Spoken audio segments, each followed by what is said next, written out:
If incentives and sacrifice determine whether culture is believed, if incentives and sacrifice determine whether culture is believed or rejected, how should leaders, if incentives and sacrifice determine whether culture is accepted or rejected, how should leaders design systems of accountability?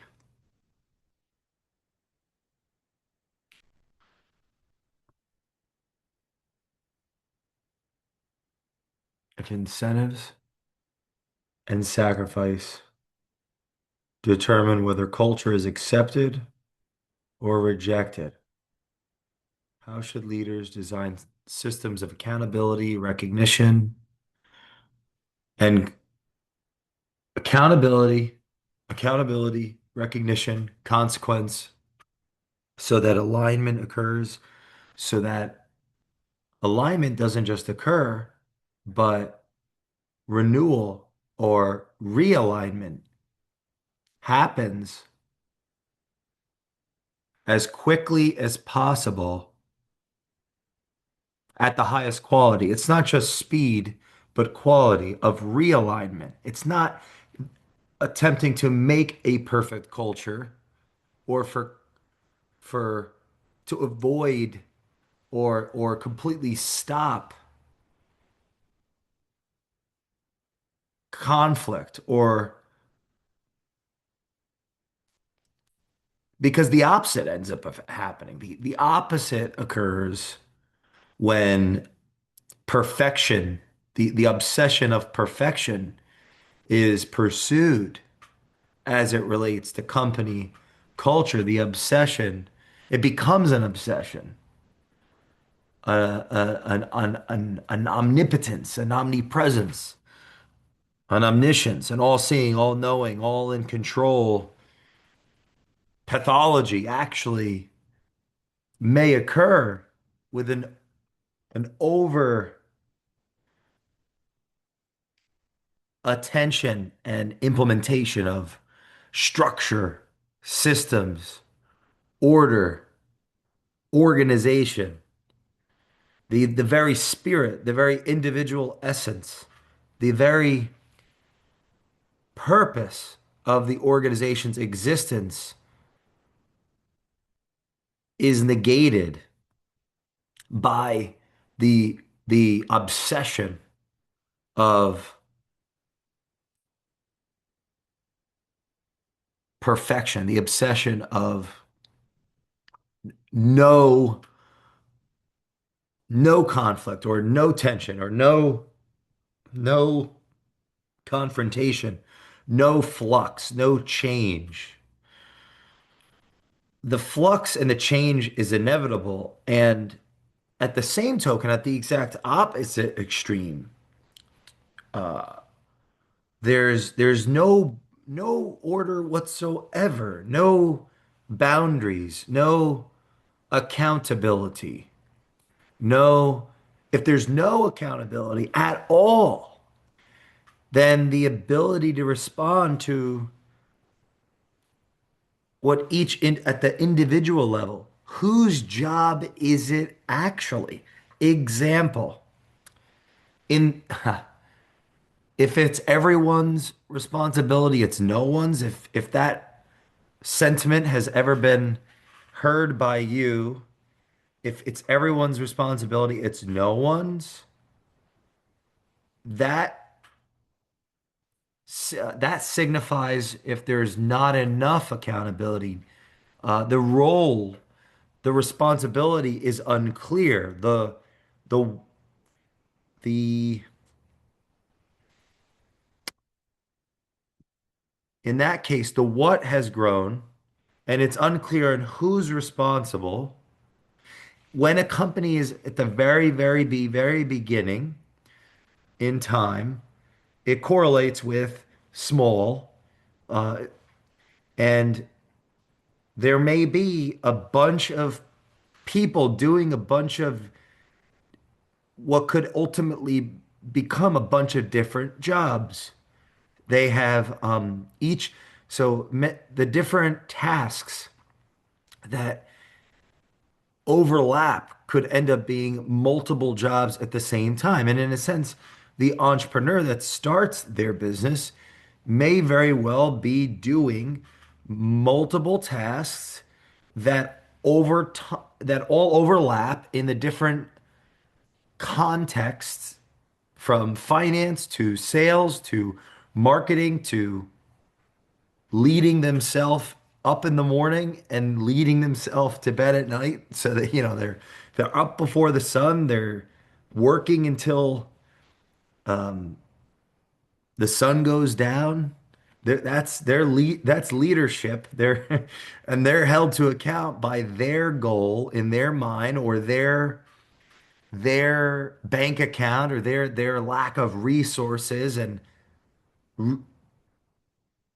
their ability to respond to their own identity or their vision of who they could be within society, and in turn that feedback loops of the relationships in their lives that are in their mind judging them, and they're judging themselves through how they perceive themselves to be judged by the relationships in their life, and they're moving themselves right out of bed. Something is moving the entrepreneur into this irrational pursuit of their idealized self, through their idea, through their vision of a solution to a problem, their mission, the purpose that they are gaining their life through their business. There are deep forces driving the entrepreneur to into leading themselves into starting something that they may believe in and no one else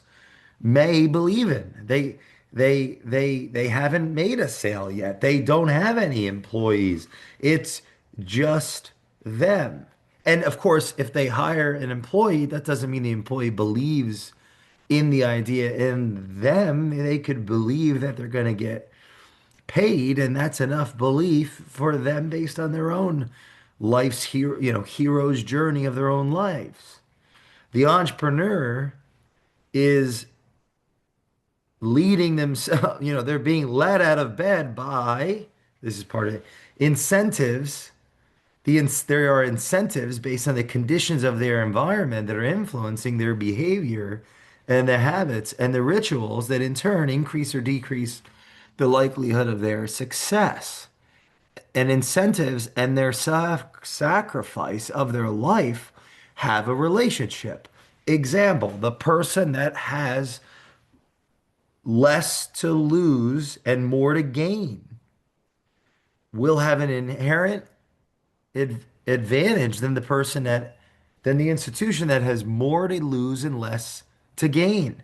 That in itself is a base advantage to the underdog, to the startup entrepreneur. Now, that being said, they have less to lose and more to gain, which creates an environment of and a test of character, a test of will, a test of their life culture. All right, all relationships in their lives will be tested. Friend, foe, family, community, communal, and so on and so forth will be tested as this hero goes on their journey, as the founder of an idea goes on their journey. They to sacrifice their life for this cause, for this idea, for this vision of a solution to a problem that represented in products and services. Ah,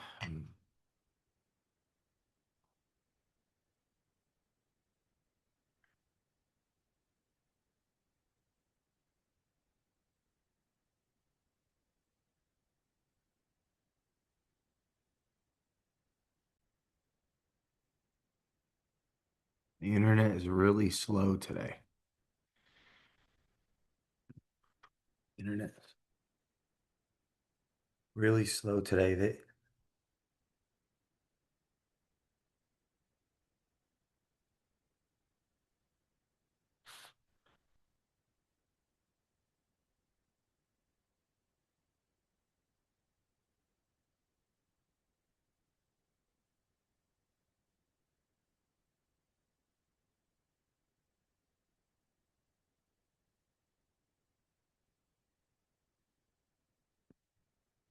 I'm thinking about, I fixed it. Um, I'm thinking about how incentives and sacrifice determine the culture being accepted or rejected. And then, what are systems of accountability and recognition and consequence to help shape it? And think that brought me to the entrepreneur. What are incentives? It's like there's affirmative incentives, and then there's like positive and negative incentives. Negative would be the a lack of, and positive would be a clear positive incentive would be like what move people forward that they can see. It's visible to them. So people's pay is visible to them. They know what they're going to get based on what outcome is based on an outcome that they are aware of they're pursuing. So then they know what they get. The outcome is clear. I'm going to get this commission if I do. And so if I do this, I get this. And so if the organization understands those positive incentives, they'll influence forward momentum towards, move people towards an aim, a goal. You're going to you're going to incent the behavior that you want, so it's clear. It's like, okay, if I do this, I'll get this. If I do this, I'll get this. And when the this that they're doing leads to the result that the organization that best suits, it can best suit the organization and not best suit the customer. And that dance between the organization deciphering what is in the best interest, short, medium, long term, of the customer, and how does that influence what we want, what we need to function. And because how we incentivize our people will move them towards something, and the towards something, right? It's what do I get if I do this? The incentive is driving an outcome. And the people incentivized, that's a positive incentive. And that doesn't, I don't mean that in the sense that it's just good no matter what. There could be positive incentives. It's positive in the sense that it's obvious and it's affirmative, it's affirming behavior, it's impacting individual reason. Like, I get this if I do this, so I want to do more of this. The and when that those so the incentives drive the behavior that lead to the outcomes that, period, regardless of the organization wants those outcomes or not, those are the outcomes that it's going to lead to that behavior. A negative incentive would be things that are not so obvious: absences, lacks, inversions. Example, someone based on if you have a team of four people, one of them, if you ever seen the movie The Pursuit of Happiness, one of them doesn't have has significantly less resources than the other three. The negative incentive would be that they are in a position where their options as an individual and Their options relationally are less. They have more negative incentives to move toward the goal. There are it's fight towards the goal or fight in the world or flight. Like flight like you it's fight or flight. Fight towards the goal, quit and run, or it's life is a fight. So it's like the negative incentive is the life, people's actually life circumstances are, it's counterintuitive. They're disincentivizing forward momentum. That tussle, that conflict, that negative energy, that deficit is ironically giving them an advantage, like pulling back a bow. Now, there's other elements. This is the thing. It gives an advantage if dot dot dot. That's the billion-dollar question. That's understanding that's understanding systems. That's understanding culture as an operating system. That's where the sacrifice of the leadership comes in.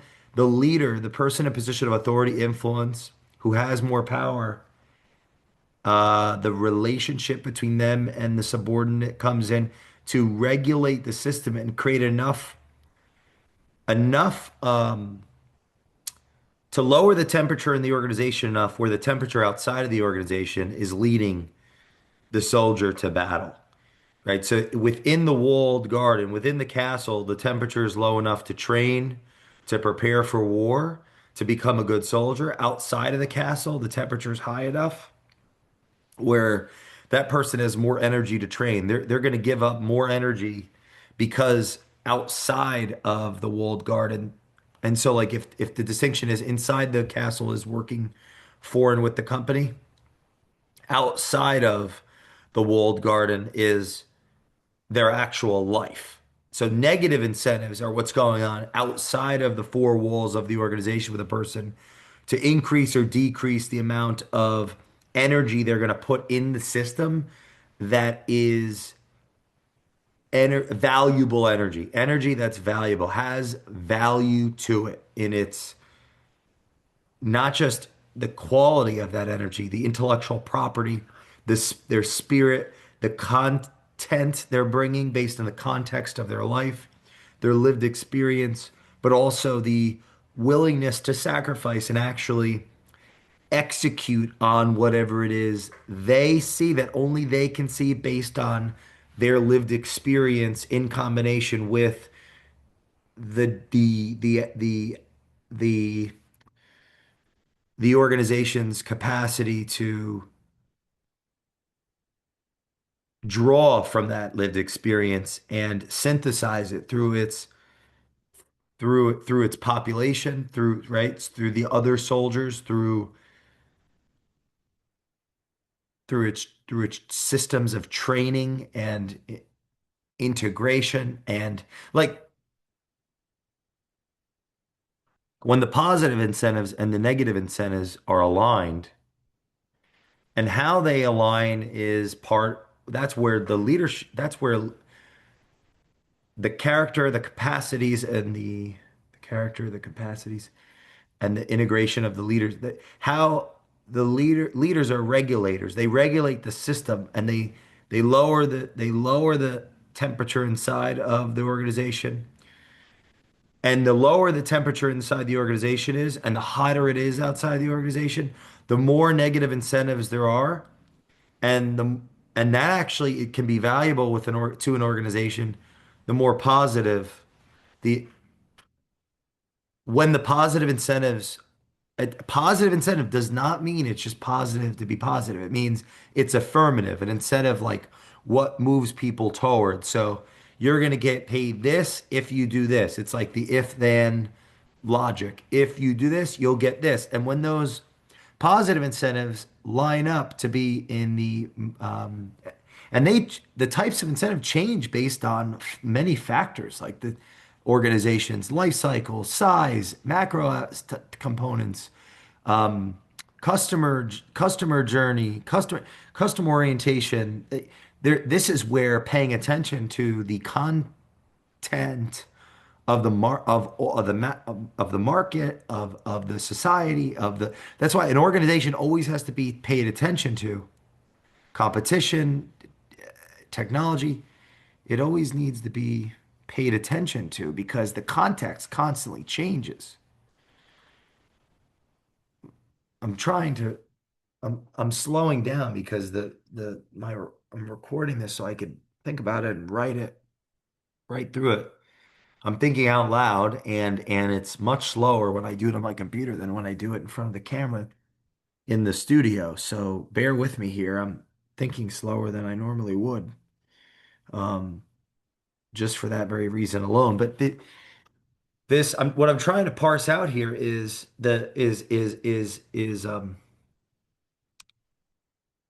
recognizing. Well, there's a lot of things. Um,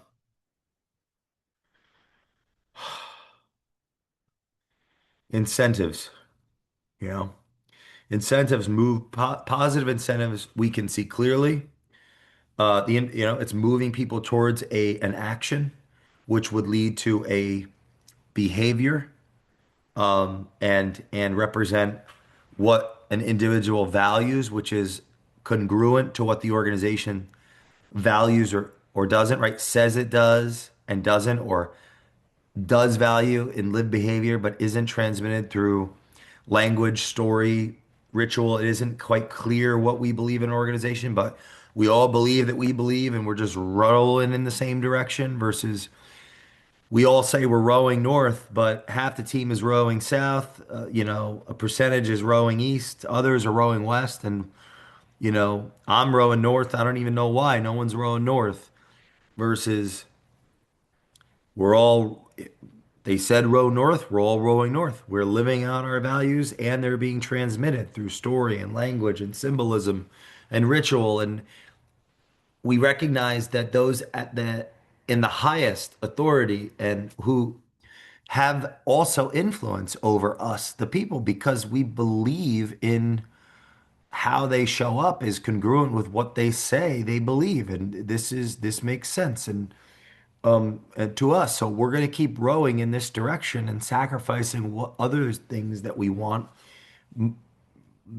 what we want now for what we want more later, which would be through this organization's cause that we're moving forward to. And so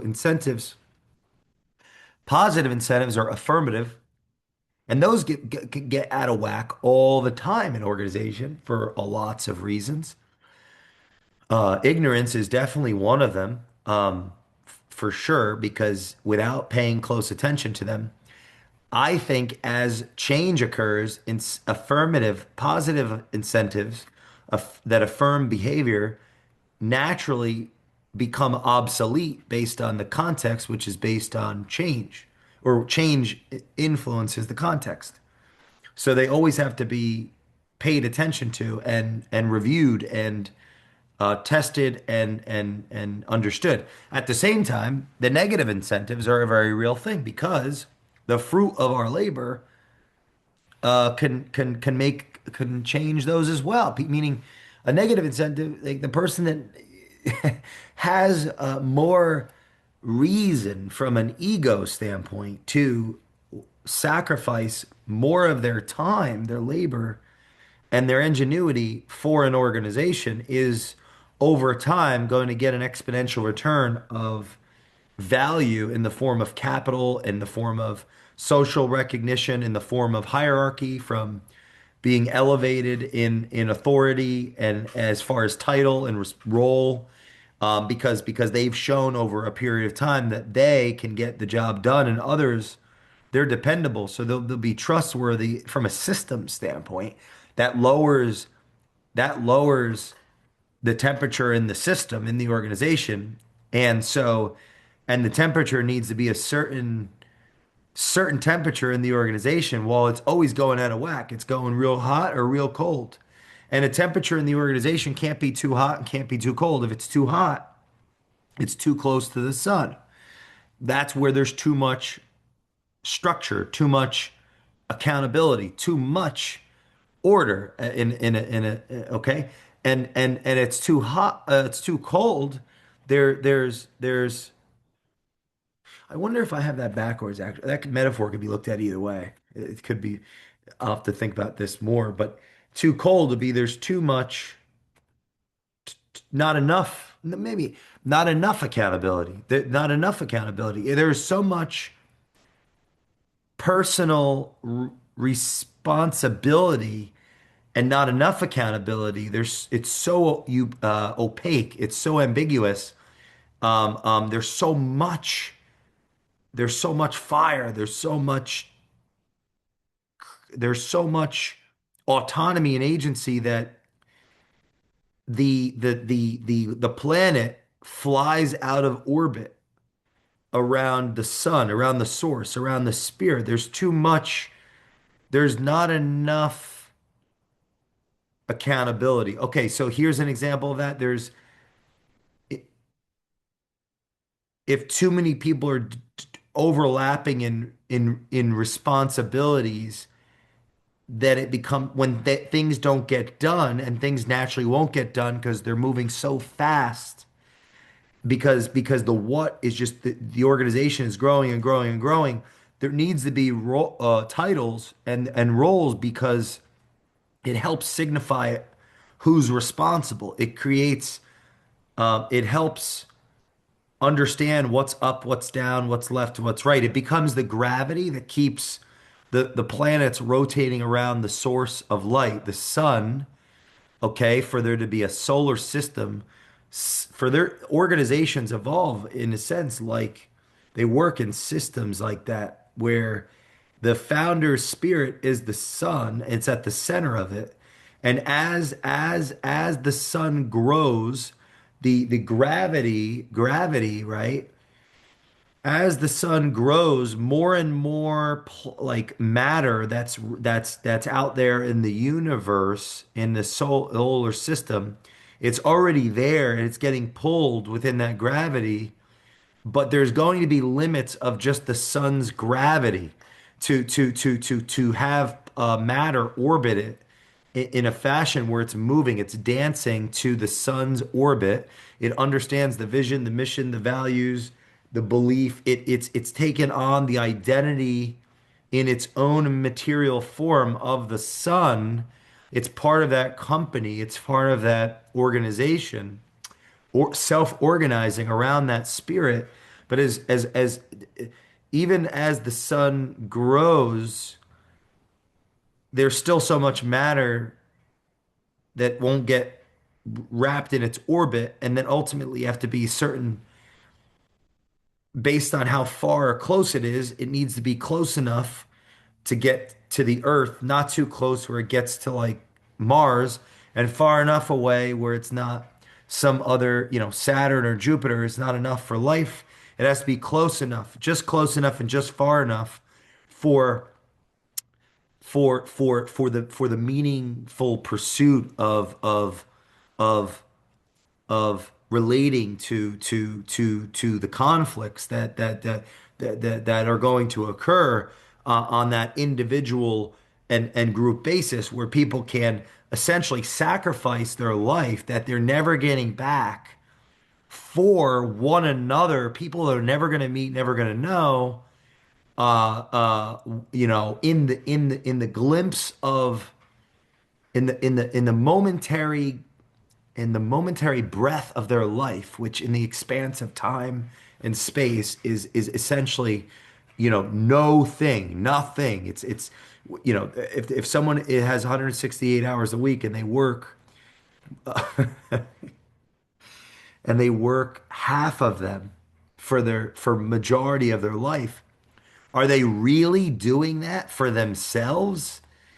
Not really. I mean, the amount of energy that's been extolled through their existence is not coming back to them. It's a giving to the system, and of course, a majority of it is going to end up going to a very small minority of human beings on the planet that have to essentially steward or are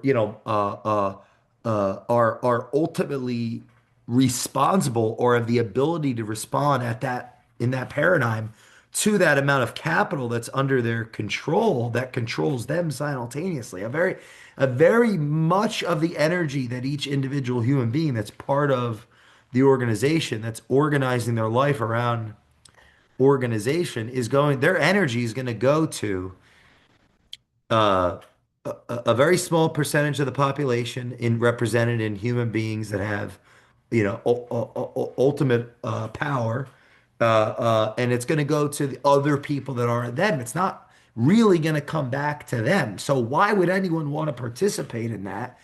In from a rational individual standpoint, well, they'd almost be irrational and foolish to think that they'd want to participate in that.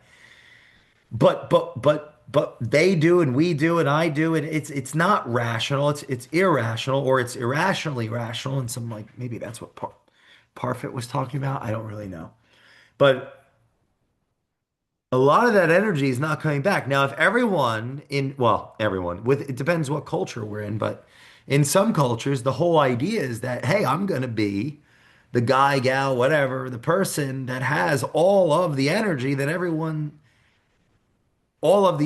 as it filters through the society. I'm going to have most of the energy, and that's what I'm going to pursue. I'm pursuing. Um, I'm pursuing. This thing froze again.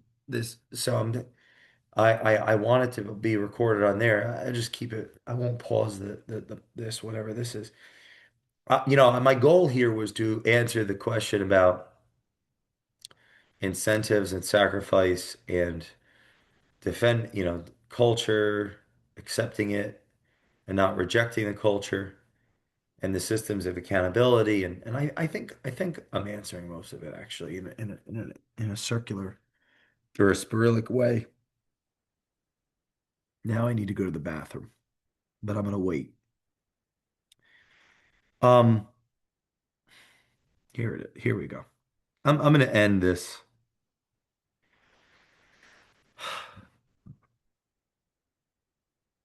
I'm glad you were able to think with me today. I feel like Mr. Rogers of culture.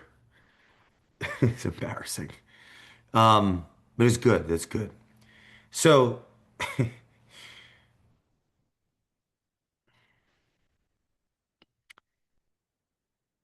hmm, I wanted to talk about sacrifice, accountability, recognition, and consequence, and I've been hung up on incentives and the distinction and parsing out positive incentives and negative incentives, or incentives that affirm a conscious concept of like, this is what I should do and why, what's in it for me, is going to be powerful forces for people to move towards behavior that ultimately is beneficial to the organization because it's beneficial to the customer, long term would be beneficial to the organization. There's a lot of assumptions there and how that gets out of whack based on change. Constantly has to constantly be paid attention to. And that's where the strength of leadership comes in and the alignment of third parties like consultants and Alan Weiss would say, or purpose, we exist because organizations choke on their own exhaust. So like, okay, that makes sense. It's there are unknown forces occurring so that suns die when they're supposed to and not any sooner than that. Suns become black holes eventually because organization's going to eat itself. Sacrifice, what people are willing to give up, has a relationship with the negative incentives as well as the positive. And understanding the negative and positive incentives can be an unbelievable opportunity for an organization to understand the data and how to support its people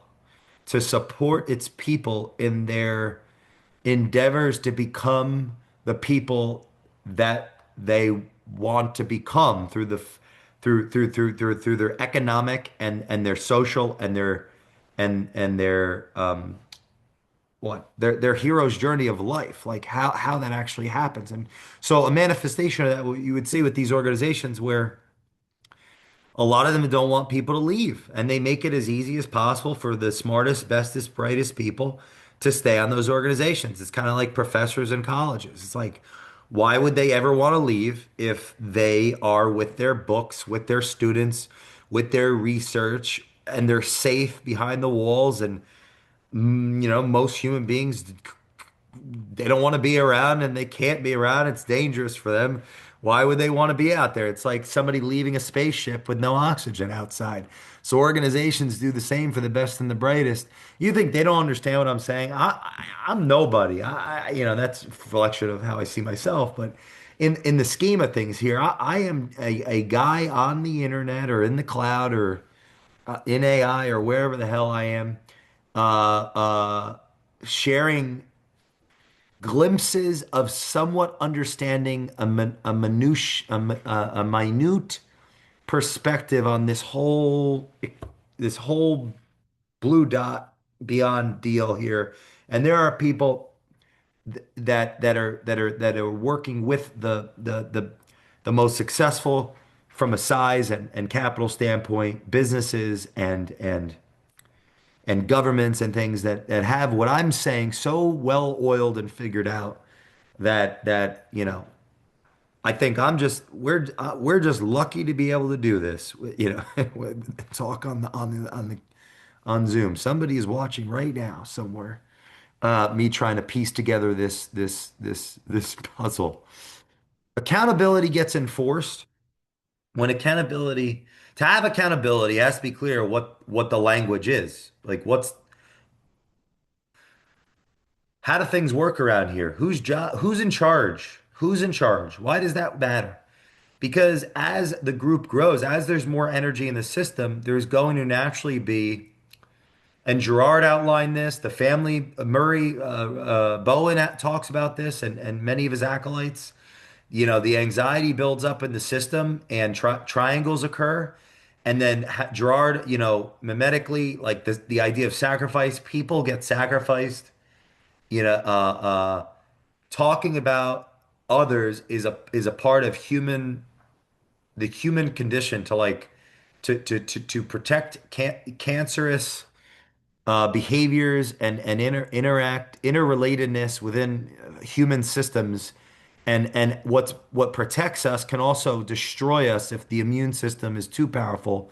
It destroys new cell growth. So like triangles are going to happen. And so the title helps us know who's in charge and who's accountable and who's going to pay for everyone else's sins, even sin to miss the mark. We're going to miss the mark. Things change. The puck is always moving. The leader regulates it. And to know who's in the lead from a title standpoint, that accountability becomes super, super, super. It just naturally takes place, but it becomes more and more important the larger the system, the group of people, the more energy that's flowing through the system, the more likely the system will break. And so accountability is what gets enforced. And there can be accountability in words and thoughts, but not in deeds. And that naturally is going to happen. Leaders regulate the system to make sure that accountability is enforced.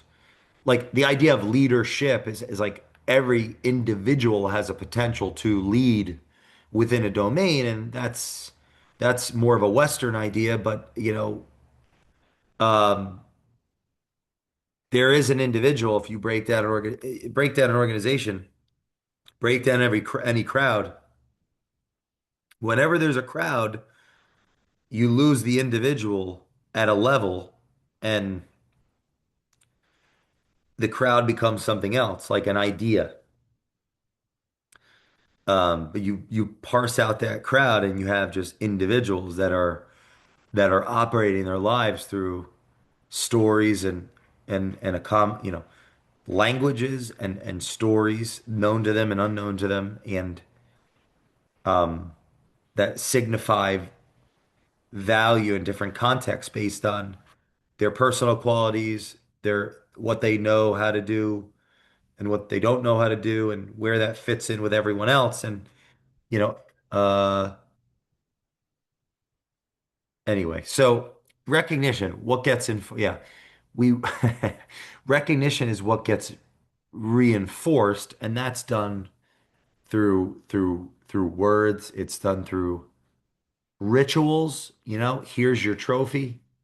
And those are necessary. Those really work when the system is that combination of protected and it's like the walls are there. The walls are there. The walls are strong. The guards are there. They're not shooting anybody for no reason. They're letting people come in and go.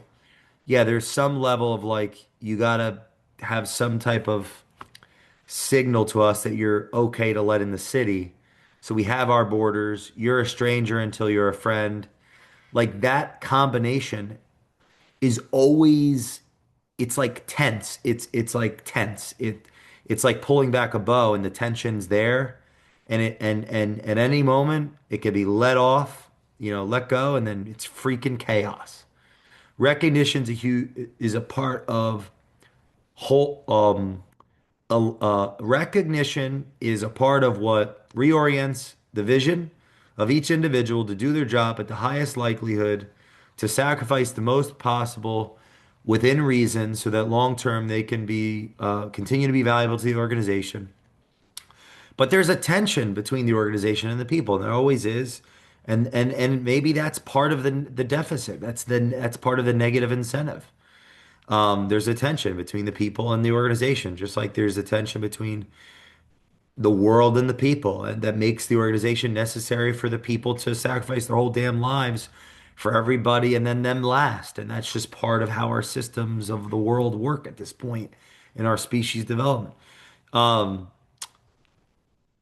Consequences tell everybody this is the hard part. That's why it's hard to be the leader. You're in that position of damned if you do, damned if you don't. It's like the ultimate authority.